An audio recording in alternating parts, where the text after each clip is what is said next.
O dia 31 de outubro foi marcado por muito sangue, tristeza e dor para o Brasil inteiro. Dia 31 de outubro de 2002, mais uma madrugada comum na zona sul de São Paulo, e o casal von Richthofen estava descansando em sua residência, naquela época considerada uma mansão. Suzane von Richthofen, filha do casal, saiu naquela madrugada com mais um dia comum. Os pais foram dormir e acreditaram que nada aconteceria.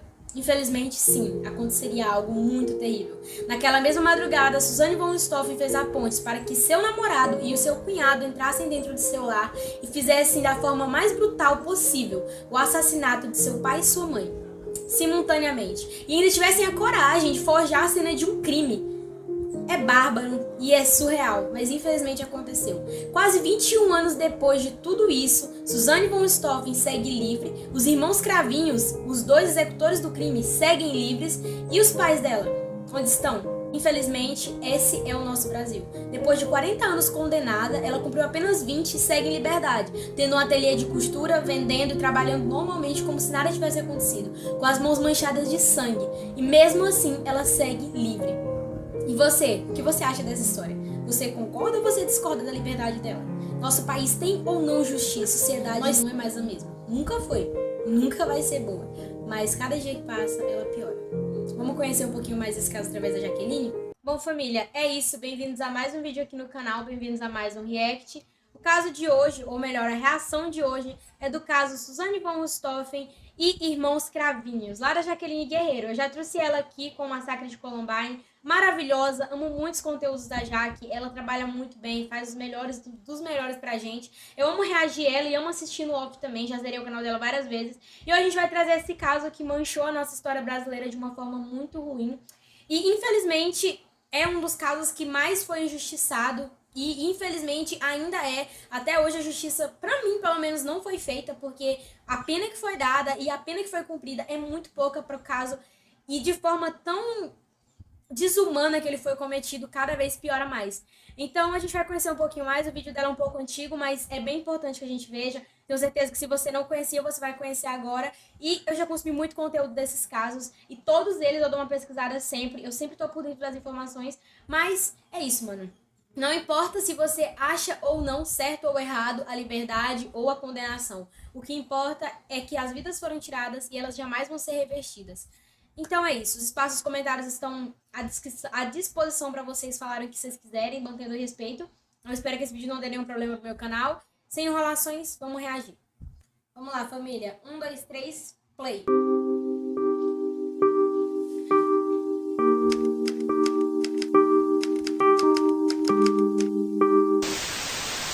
Oi, Brasil bonitos, tudo bom com vocês? Finalmente chegou a nossa semana misteriosa que vocês tanto pediram, tanto esperaram.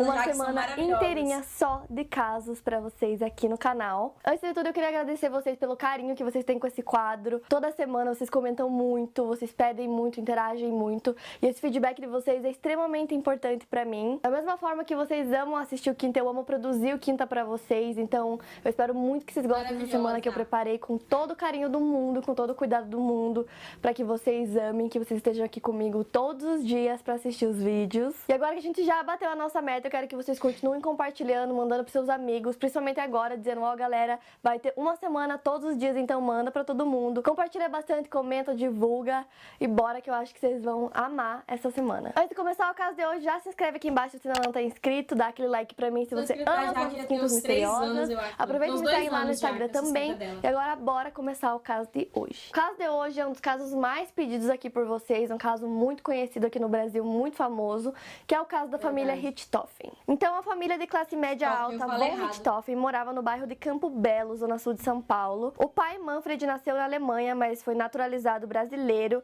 e era um engenheiro de renome. A mãe, Marisa von Richthofen, era psiquiatra. O casal tinha 2 filhos, a Suzane Louise von Richthofen, que nasceu no dia 3 de novembro de 1983, e o caçula Andreas Albert von Richthofen, que nasceu no dia dia 26 de abril de 1987. Os dois foram educados nas melhores escolas de São Paulo, eles viajavam muito, eles estudavam várias línguas, então assim, para adolescentes eles tinham tudo que um adolescente pode querer. Os vizinhos contam que os Richthofen eram muito discretos, apesar de ter uma casa enorme. Eles raramente faziam festas, eram sempre muito reservados. Os filhos foram educados de forma mais rígida, então eles tinham um horário para tudo, era tudo certinho. Mas apesar de tudo isso, eles pareciam ser uma família bem feliz. Em 1999, por meio do irmão Andreas e seu interesse por aeromodelismo, a Suzane conheceu o Daniel Cravinhos e logo eles começaram a namorar. E aí, na época do caso, a Suzane, com seus 18 anos de idade, cursava Direito na PUC São Paulo e já falava 3 idiomas. Ela ainda namorava com o Daniel, que na época tinha 21 anos, já fazia 3 anos que eles estavam namorando. Já o Daniel, na época, ele não trabalhava e nem estudava, e ele vinha de uma família de um nível socioeconômico bem abaixo do da Suzane. Então, no começo do namoro, os pais não ligaram muito, acharam que era alguma coisa mais passageira. E aí ele fazia alguns empréstimos com a Suzane, emprestava dinheiro dela sempre.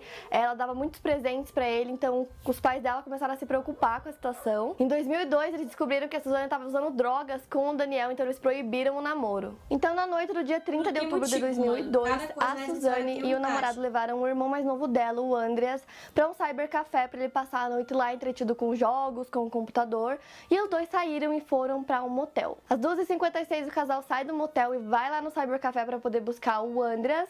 Buscam ele, a Suzane deixa o namorado em casa e com o seu irmão eles vão pra casa deles. Ao chegar em casa, a Suzane ficou surpresa porque ao entrar eles viram que a janela do escritório estava aberta. Então ela liga pro namorado dela, pro Daniel. Enquanto o Daniel tá vindo pra casa dela, ela já aproveita e liga pra polícia também. O policial Alexandre Paulino Boto foi o primeiro a chegar no local. Então ele entra na casa e pede pra Suzane e pro Andreas ficarem esperando ali, que ele vai ver o que aconteceu, se alguém entrou na casa. Então ele sobe pro segundo andar, chega no quarto dos pais do Manfred e da Marísia e se depara com uma cena horrível do crime. Ele encontrou o casal já sem vida, na cama tinha sangue por toda parte, tinha bagunça no quarto, e a primeira reação dele foi: como que eu vou contar pros filhos que os pais deles foram brutalmente assassinados? Então ele desce pro primeiro andar, chama os dois e conta o que aconteceu, e a reação da Suzane é a mais inesperada possível. A primeira coisa que ela fala é: tá, e agora? O que a gente faz? Nisso o policial faz a chamada e vem vários outros carros da polícia pro local. O Daniel também já tinha chego lá. Então a Suzane ficava perguntando como que a polícia ia proceder,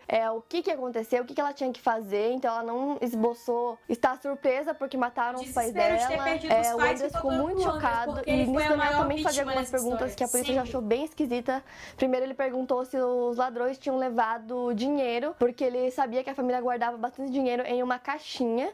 Isso a polícia já estranhou, a preocupação deles com dinheiro, ou o que eles deveriam fazer. E nisso Daniel também citou valores exatos da quantidade de dinheiro que tinha nessa tal caixinha, que tinha dinheiro em real, em dólar e em euro, e ele disse exatamente a quantia de cada um. Rapidamente a casa inteira foi isolada, e desde o princípio a polícia já achou que a cena do crime inteira estava muito esquisita, nada fazia sentido, então desde o começo eles já começaram a duvidar de tudo que eles estavam vendo ali. Quando eles subiram pro quarto na cena do crime, eles viram que o rosto das duas vítimas estavam cobertos, o que pode ser um sinal de que as vítimas conheciam o assassino. O alarme da casa curiosamente não funcionou e também não havia sinais de arrombamento nas portas, não tinha nada quebrado, além da janela que estava aberta, não tinha mais nada quebrado ou em desordem na casa. Tinham vários papéis espalhados pelo escritório que davam a impressão de que haviam sido espalhados de propósito para causar essa bagunça. Então a casa inteira estava fechada, estava tudo em ordem, exceto pela porta de entrada que estava aberta e a janela do escritório que também estava aberta, o que não é comum para uma família rica que mora numa casa grande deixar uma porta ou uma janela aberta.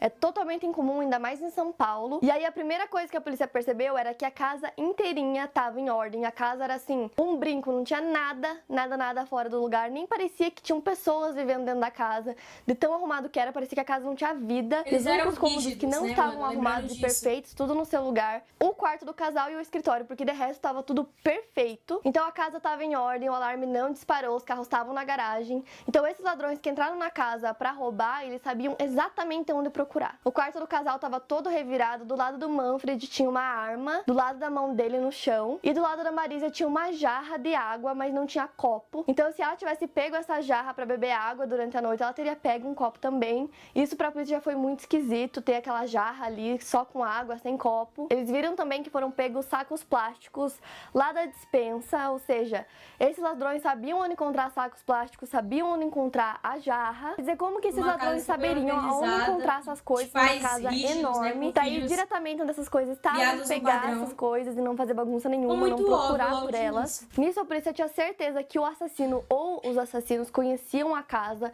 para saber exatamente onde cada coisa estava. A Suzane, o Daniel e o Andreas estavam lá esperando a polícia fazer a vistoria, começar a fazer a investigação. E nisso eles perguntaram aonde que a Suzane e o Daniel estavam antes dela ir para casa dela. E ela conta que eles estavam no motel. E nisso o Daniel mostra uma nota fiscal provando que eles estavam no motel. Pra polícia isso já foi muito esquisito, porque ninguém vai em motel e pede nota fiscal.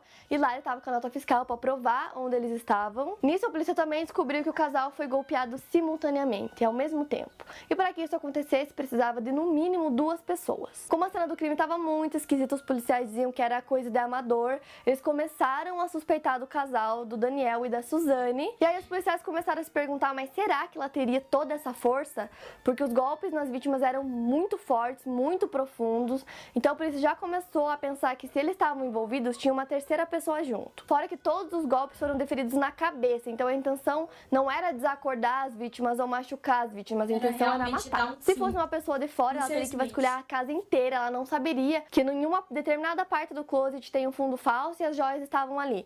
Então tudo começou a apontar para os dois. O enterro aconteceu no dia 1º de novembro, a Suzane não saiu do lado do irmão dela em nenhum momento, eles choravam muito. Nisso já tinha bastante imprensa também cobrindo o caso, que rapidamente ficou conhecido. Nossa. E aí as suspeitas em torno do casal começaram a aumentar ainda mais, porque 2 dias depois do crime, os investigadores voltaram à casa do Richthofen e ao chegar lá, eles encontraram a Suzane, o Daniel, o Andreas e um casal de amigos na beira da piscina, ouvindo música, tomando cerveja. A Suzane até demorou bastante para abrir a porta e parecia que eles estavam num clima de comemoração. Ela atendeu os policiais com um cigarro na mão, ela falava sem emoção alguma na voz, como se nada tivesse acontecido, e ia mostrando a casa, dizendo, ó, aqui é o escritório onde foi roubado a maleta com o dinheiro. Aqui era o quarto dos meus pais, onde o crime aconteceu. Tipo assim, fazia apenas 2 dias e ela tava lá fumando, bebendo, como se nada tivesse acontecido. Na mesma semana era aniversário da Suzane, então ela e o Daniel foram pro sítio da família do Richthofen, passaram o aniversário dela lá, comemorando. A Suzane também foi dispensada das aulas da faculdade, porém ela não faltou nenhum dia. E aí a polícia investigando o crime, eles estimavam que o crime tinha acontecido entre as 10 à meia-noite. Só que aí a polícia conseguiu exatamente o horário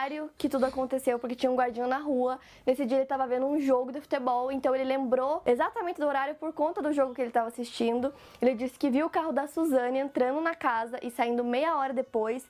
E ele disse que esse foi o único carro que entrou na casa, que passou ali pela rua, que era um dia muito tranquilo, que nem estava passando carro naquele horário. Então muitas contradições começaram a surgir, e sempre que alguma coisa nova surgia, como isso, por exemplo, o Daniel e a Suzane eram chamados até a delegacia para depor, para responder perguntas. Então eles estavam assim, desde o dia que se seguiu do crime, praticamente todos os dias lá. Eles tinham que ir pra delegacia, tinham que ir lá responder as perguntas. E eles sempre chegavam acompanhados de advogados e de um membro do Ministério Público. E a Suzane sempre surgia com coisas novas. Então, de repente ela falava de uma empregada que não gostava muito deles, que ameaçava eles. Daí ela falava também que teve um desentendimento com fulano, que teve uma vez que ela deixou o carro dela na oficina e tinha uma chave de casa dentro do carro. Então ela sempre surgia falando coisas diferentes. Tudo que ela falava, a polícia ia, checava, mas nada, não tinha nada, e tudo sempre voltava pra ela e pro Daniel. E aí a polícia se depara com a maior evidência do caso. Até então o Christian, que é irmão do Daniel, nem era conhecido da polícia, nem era citado em nada, mas aí ele comprou uma moto, uma Suzuki, e ele pagou por essa moto em dólar, e ele não trabalhava na época, então não tinha como ele ter essa quantia de dinheiro, ainda mais em dólar. E nesse ponto a imprensa já estava cobrindo muito o caso, então todo dia tinha uma notícia nova na TV, as pessoas já sabiam que havia sido roubado dinheiro em euro, dólar e real da casa do Richthofen. E aí a polícia recebe uma ligação do dono dessa loja onde a moto foi comprada, e ele fala, olha, acabou de chegar um cara aqui, ele comprou uma moto em dólar. Então no dia 7 de novembro a polícia disse ao Christian que precisava da ajuda dele para um reconhecimento de um suspeito. Na delegacia, após cerca de 6 horas dando respostas contraditórias e bem confusas para a polícia, o Christian acabou confessando a participação dele no crime. A princípio ele tentou dizer que tinha feito algumas economias, que ele tinha ganhado esse dinheiro em dólar da avó, mas como ele era usuário de drogas, para a polícia isso não fazia sentido nenhum, um usuário fazer economias. E aí, após tanta pressão da polícia, ele acaba confessando, ele até fala assim, eu sabia que a casa ia cair. Então ele conta que ele participou ativamente do crime, que ele golpeou a Marísia e que o seu irmão Daniel golpeou o Manfred, e ele disse que fez tudo isso porque ele devia um favor ao irmão. A Suzane e o Daniel estavam em outra sala e aí já não tinha mais o que fazer, eles também foram obrigados a confessar o crime. Contam que como eles se gostavam muito, estavam apaixonados um pelo outro, e agora eles estavam proibidos de namorar, proibidos de se ver, eles não viram outra opção. Então eles contam pra polícia exatamente o que eles fizeram e como eles fizeram. Então agora eu vou contar pra vocês exatamente como que o crime aconteceu. Na noite do dia 30 de outubro de 2002, a Suzane e o Daniel levaram o irmão dela, o Andreas, que na época tinha 15 anos de idade, pra um cybercafé pra ele ficar lá passando a noite entretido com jogos de computador. Então deixaram ele lá e eles foram buscar o irmão do Daniel. Dentro do carro eles vestiram luvas e meias de nylon na cabeça. Dentro do carro tinha também alguns bastões de ferro que o Daniel tinha feito. Então os três juntos dentro do carro, preparados, foram pra casa dela. Então eles chegaram na casa da Suzane, ela subiu as escadas que davam acesso ao segundo andar da casa, em direção ao quarto dos pais, que já estavam dormindo, eles tinham o costume de dormir bem cedo. Então ela sobe e confirma que os dois estão dormindo e faz sinal para que os dois irmãos possam começar a pôr em prática o plano deles. Então a Suzane acendeu as luzes do corredor e desceu pro primeiro andar porque ela não queria ver nem ouvir o crime. E aí tudo começa. O Daniel entra no quarto primeiro, seguido por Christian, seu irmão. E o namorado da Suzane tinha o Manfred, o pai dela, como alvo, já que ele tinha proibido o namoro dos dois, enquanto o irmão dele cuidaria da mãe, da Marísia. O casal foi golpeado seguidamente na cabeça com os bastões. A Marísia até chegou a meio que acordar e levantou o braço para tentar se proteger, tentar proteger o rosto dela com as mãos. Os dedos dela foram quebrados, inclusive, depois de tantos golpes. E apesar da agressão, o casal não morreu de imediato. Quando uma pessoa sofre um traumatismo craniano grave, imediatamente a base da sua língua não se sustenta mais, causando a morte por sufocamento. Assim, ao tentar respirar, a estreita passagem provoca um ronco bem alto, o que foi surpresa para os irmãos que achavam que os dois já estavam mortos. O Daniel correu para o banheiro e pegou algumas toalhas molhadas. Ele colocou cada uma no rosto das vítimas na esperança de finalmente matar eles por asfixia. Porém, as toalhas não estavam solucionando o problema, então o Daniel foi até a cozinha, buscou uma jarra com água e após jogar água no rosto do Manfred, o barulho finalmente cessou. Cumprida a primeira parte do plano, agora eles passavam a trabalhar para fazer com que o crime parecesse latrocínio, ou seja, roubo seguido de homicídio. E aí essa parte foi orientada pela Suzane. Então ela orienta o Daniel a ir até o armário do closet dos pais que tem fundo falso, retirar essa prateleira e encontrar as joias da mãe dela e um revólver 38 do pai dela. Ele pegou todas as joias que tinham valor alto, espalhou algumas outras que eram mais baratas, bijuteria pelo quarto. Ele jogou essa arma do lado da cama onde ficava o Manfred, bem perto da mão dele no chão. Enquanto isso, o Christian dava uma bagunçada no quarto, revirava as gavetas. E os três afirmavam que a Suzane não participou do assassinato ativamente, mas não tem como ter certeza sobre qual a posição dela na casa enquanto o crime ocorria, enquanto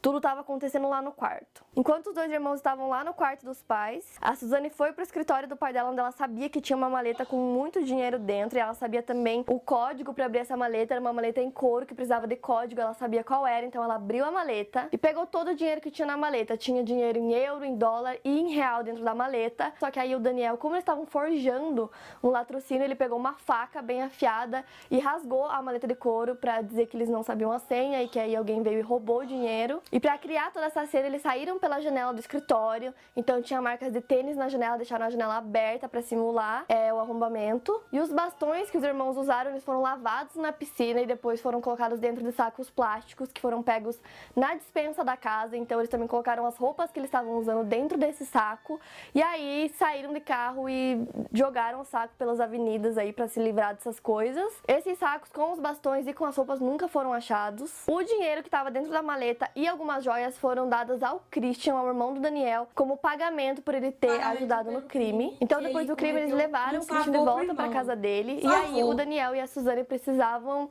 continuar o plano. Os dois foram para um motel e pegaram uma das suítes mais caras do motel, que custava em torno de R$380. E aí o Daniel pediu um recibo, que não é nem um pouco comum a pessoa ir no motel e pedir um recibo, mas ele pediu o recibo porque ele precisava de prova, ele precisava provar que ele e a Suzane estavam no motel. Com a nota fiscal em mãos, eles saíram quase 3 horas da manhã do motel e foram buscar o Andreas, que estava lá no cybercafé. E aí a polícia questiona o casal, mas por que vocês fizeram isso? Né? Uma menina que vem de uma família rica, que estuda direito, que fala 3 idiomas, que tem tudo que ela pode querer na vida.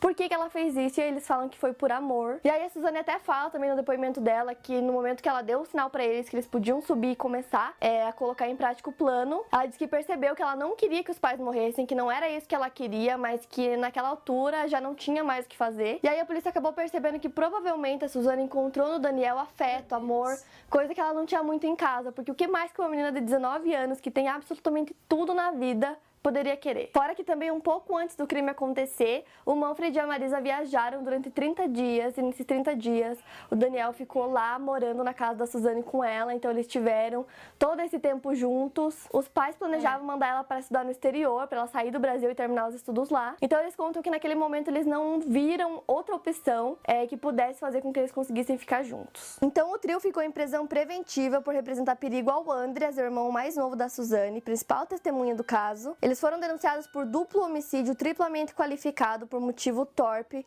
meio cruel, impossibilidade de defesa da vítima e de fraude processual por terem alterado a cena do crime. O Christian se mostrou extremamente arrependido durante todo o momento. O Daniel parecia que estava perdido e a Suzane não esboçava sentimento algum. Na verdade, ela só demonstrou alguma coisa quando ela ouviu a sentença dela no tribunal, que ela viu que ela realmente iria presa. Naquele momento, quando afetou ela começou a chorar, ficou desesperada, porque sempre que falavam dos pais dela, do irmão dela, ou de qualquer outra pessoa, tipo assim, ela não esboçava nada. E aí, quando o assunto era com ela, aí ela sentia. A Suzane, inclusive, entrou com um pedido na justiça para ter o direito de administrar os bens da família, inclusive de receber parte do seguro de vida do pai. Em julho de 2006, o trio foi a júri popular. A Suzane tentou convencer que havia sido manipulada pelo namorado, que ele se aproveitava da condição financeira dela e que dava drogas pra ela. Já o Daniel mostrou que a intenção de assassinar o casal sempre foi da Suzane, que ela que induziu o crime. Então a Suzane e o Daniel foram sentenciados a 39 anos e 6 meses de prisão. O Christian foi sentenciado a 38 anos e 6 meses. No fim de 2009, a Suzane pediu para ter direito ao regime semiaberto, porque ela já teria cumprido 1/6 da pena. Na ocasião, ela foi classificada como dissimulada por psicólogos e psiquiatras que avaliaram ela. Então o pedido foi recusado e 2 anos depois ela teve o pedido negado novamente. Em 2011, a Suzane foi considerada indigna de receber metade da herança dos pais, avaliada em 11 milhões de reais. A ação foi movida pelo irmão mais novo, pelo Andreas, e a Suzane recebeu a notícia no presídio que ela mora em Tremembé, onde ela continua presa até hoje. O Daniel e o Christian vivem na mesma prisão. Hoje a Suzane está em regime semiaberto desde 2015, então ela consegue sair da prisão em algumas datas comemorativas. Esse ano, inclusive, a Suzane saiu, porque ela está em regime semiaberto da prisão no Dia dos Pais, se eu não me engano. E nisso, o namorado dela foi buscar ela tem um namorado, foi passar essa data lá com a família dele. E atualmente ela tá tentando ir para o regime aberto, que significa que ela pode deixar a prisão e cumprir o restante da pena dela em liberdade, mas sob a supervisão do sistema prisional. Esse pedido já tá correndo na justiça há cerca de 1 ano, mais ou menos, e não há prazo para que a decisão seja tomada sobre a sua saída. Tem algumas entrevistas da Suzane que vocês encontram no YouTube, ela deu entrevista pro Gugu, e essas entrevistas são... Eu não sei como dizer o que eu acho dessas entrevistas antes de fazer a pesquisa pra vocês. Eu já conhecia muito o caso, já tinha lido muito sobre o caso. Então, não sei, assistam e aí me contem o que vocês acham. Eu também não poderia terminar esse vídeo sem falar do Andreas, do que aconteceu com o Andreas. O Andreas era muito ligado ao pai, eles iam o tempo todo pro sítio da família em São Roque, cuidavam das plantas, faziam objetos de marcenaria. O Andreas foi educado sob um padrão europeu, ele também estudava 2 idiomas. Segundo conhecidos da família, ele era bem próximo a Suzane. Após o dia 31 de outubro de 2002, a data do assassinato dos pais, o Andreas passou a viver sob tutela do seu tio Miguel e da avó materna Lourdes Magnani Silva Abdala, que faleceu 4 anos depois. E aí eles mudam o Andreas de colégio, ele vive sob uma barreira de proteção de amigos e familiares. Ele estudava na melhor escola de São Paulo e diziam que ele queria trabalhar com remédios e laboratório. Em 2005, ele é aprovado no vestibular para o curso de farmácia e bioquímica da USP, ele passou em 3º lugar. O Andreas nunca deu nenhuma entrevista sobre o assunto, mas uma vez em 2015 ele escreveu uma carta para a Rádio Estadão defendendo o pai dele das acusações de ter contas no exterior com dinheiro desviado. Ele disse que o crime foi nojento, que ele nunca falaria sobre isso. E ele também disse que tinha muita vontade de mudar para o exterior, porque o peso do sobrenome dele assombrava ele todos os dias. E aí em 2017, aos 29 anos, o Andreas invadiu 3 casas em São Paulo. Na 3ª casa que ele invadiu, os vizinhos encontraram ele no quintal, deitado, imóvel, parecia totalmente perdido. A polícia foi chamada e ele não quis se identificar, não quis dizer qual era o seu nome, ele não dizia nada, parecia estar assustado, não foi nem um pouco violento, ele cooperou bem com a polícia. E aí quando a polícia perguntava quem ele era, o que ele fazia, ele respondeu: não quero saber da minha vida. Disse que vivia numa rua a 2 quilômetros dali, mas que sua casa era zoada. E o local que ele se referia, a casa dele, na verdade é uma casa enorme, uma mansão, e na data em que a reportagem foi ao local, a casa parecia vazia. Ele só foi reconhecido como irmão da Suzane no Hospital Municipal do Campo Limpo, quando a polícia levou ele até lá. Quando ele foi encontrado, ele estava com a roupa rasgada, ele tinha as pernas marcadas por escoriações e ferimentos. Ele carregava com ele uma medalha que ele não largava em nenhum momento, que estava cunhada com o sobrenome Von Richthofen. Richthofen. E aí as pessoas descobriram quem ele era. Às 21 horas do mesmo dia, o tio materno dele chegou até o hospital, ele foi até a unidade para receber os pertences do sobrinho, mas nisso o Andras tinha sido transferido para a clínica São João de Deus, especializada na recuperação de usuários de drogas e conveniada com o SUS. O Andras chegou lá de ambulância e sem nenhum acompanhante. O número de telefone de pessoas que seriam próximas a ele foram acionados, mas ninguém atendeu. O Andras também não recebeu nenhuma visita nos primeiros dias que ele ficou na clínica. Então, pra mim, tudo isso parece que, assim, toda a tragédia que aconteceu, encontraram ele sujo, ele tava em surto, agarrado a um símbolo do mesmo sobrenome do qual ele queria se livrar. A tristeza que o Andras sofre é uma tristeza sem fim. Então, apesar dele ser extremamente inteligente, todos os professores falam que ele era muito inteligente e muito querido por todos, ele parece que ainda não se recuperou do trauma. E é muito triste pensar que foi o trauma causado pela própria irmã. E o Andras, com certeza, é o que mais sofreu durante essa história toda. Eu só posso desejar que ele fique bem e que ele consiga se recuperar ou consiga sair do país, consiga ir para um lugar onde as pessoas não saibam quem ele é. E esse foi o caso de hoje, gente, o caso Richthofen, que vocês pediram muito. Se você gostou desse vídeo, dá muito like pra mim, se inscreve aqui embaixo, compartilha esse vídeo com seus amigos. Aproveita e vai lá me seguir no Instagram também. E não esquece, coloca no celular pra despertar que essa semana nós temos vídeos todos os dias. Então eu encontro vocês aqui no canal todos os dias essa semana. Então é isso, gente, eu vejo vocês amanhã. Mano, eu já vi esse vídeo, por isso eu não fiz tanta reação, mas como é um caso criminal, real, eu achei que eu poderia me dar ao luxo de trazer já tendo assistido. Porque assim, mano, esse caso tem 4 anos que ela trouxe, como eu falei, aconteceu em 2002.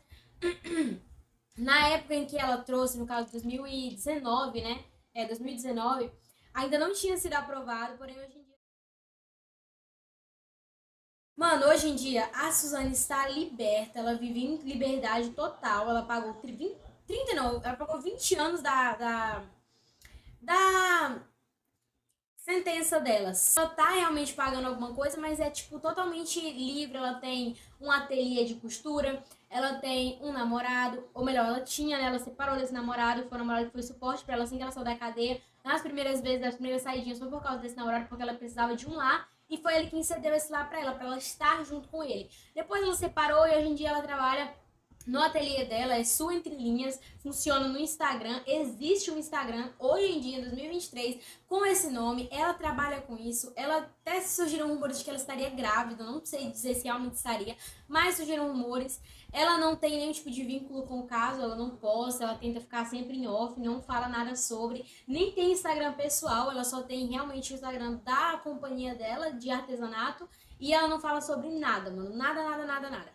Mas, infelizmente, sabemos que é um caso real. E pra mim, mano, não existe nada pior do que um assassinato de pai. Um assassinato de pai pra um filho é ruim, mas um assassinato de um filho pra um pai... Eu não sei qual dos dois é pior e mais desumano, mas esse, assim, ele me quebra em 1000 pedaços, porque eles literalmente tentaram e se esforçaram o tempo inteiro pra dar a melhor vida pra ela. Eles eram rígidos, mas eram rígidos de uma forma boa. Eles tentaram proteger ela. Uma coisa que a Jaque não citou aqui, porque é antigo, né?